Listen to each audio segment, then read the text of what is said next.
ಕುವೆಂಪು ವಿವಿಯ ನಿರ್ಗಮಿತ ಕುಲ ಸಚಿವ ಮಂಜುನಾಥ್ ಅವರ ಅಕ್ರಮಗಳು ಒಂದೊಂದಾಗೆ ಬಯಲಾಗ್ತಾ ಇದೆ. ಸುವರ್ಣ ನ್ಯೂಸ್ ಇದರ ಬಗ್ಗೆ ವಿಸ್ತೃತವಾದಂಥ ವರದಿಯನ್ನು ಪ್ರಸಾರ ಮಾಡಿತ್ತು. ಈಗ ಮತ್ತೊಂದು ಕರ್ಮಕಾಂಡ ಬಯಲಾಗಿದೆ.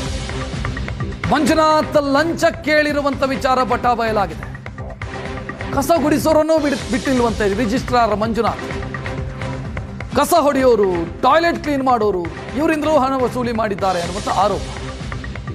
30 ವರ್ಷಗಳಿಂದ ದಿನಗೂಲಿ ಕೆಲಸ ಮಾಡ್ತಾ ಇದ್ದಂಥ 4 ಮಂದಿಗೆ ನಿಮ್ಮ ಉದ್ಯೋಗ ಪರ್ಮನೆಂಟ್ ಮಾಡಿಸ್ತೀನಿ, ಕಾಯಂ ಮಾಡಿಸ್ತೀನಿ ಅಂತ ಹಣ ಪೀಕಿದ್ರು ಮಂಜುನಾಥ್ ಅನ್ನುವಂಥ ಆರೋಪ ಕೇಳಿಬರ್ತಾ ಇದೆ.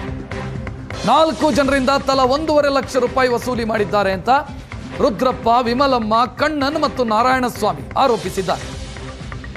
ಈಗ ಇವರು ಟ್ರಾನ್ಸ್ಫರ್ ಆದರೂ ಕೊಟ್ಟ ದುಡ್ಡು ವಾಪಸ್ ಸಿಗಲ್ಲ, ಪರ್ಮನೆಂಟ್ ಮಾಡಿಸ್ತೀನಿ ಅಂತ ಇವರು ಹೇಳಿದ್ದಾರೆ. ನಾವು ದುಡ್ಡು ಕೊಟ್ಟಿದ್ದೀವಿ, ನಾವೇನು ಮಾಡಬೇಕು ಅಂತ ಕಾರ್ಮಿಕರು ಕಂಗಾಲಾಗಿದ್ದಾರೆ. ಶಿವಮೊಗ್ಗ SP ನಿಖಿಲ್ಗೆ ದೂರು ಕೊಟ್ಟಿದ್ದಾರೆ ಸಿಬ್ಬಂದಿ. ಆದರೆ ವಂಚನೆ ಪ್ರಕರಣ ಇನ್ನೂ ದಾಖಲಿಸಿಲ್ಲ ಪೊಲೀಸರು. ಭದ್ರಾವತಿ ಗ್ರಾಮಾಂತರ ಪೊಲೀಸ್ ಸ್ಟೇಷನ್ ಲಿಮಿಟ್ಸು, ಆದರೆ ಇನ್ನೂ ಕೂಡ ದೂರು ದಾಖಲಿಸಿಲ್ಲ ಪೊಲೀಸರು.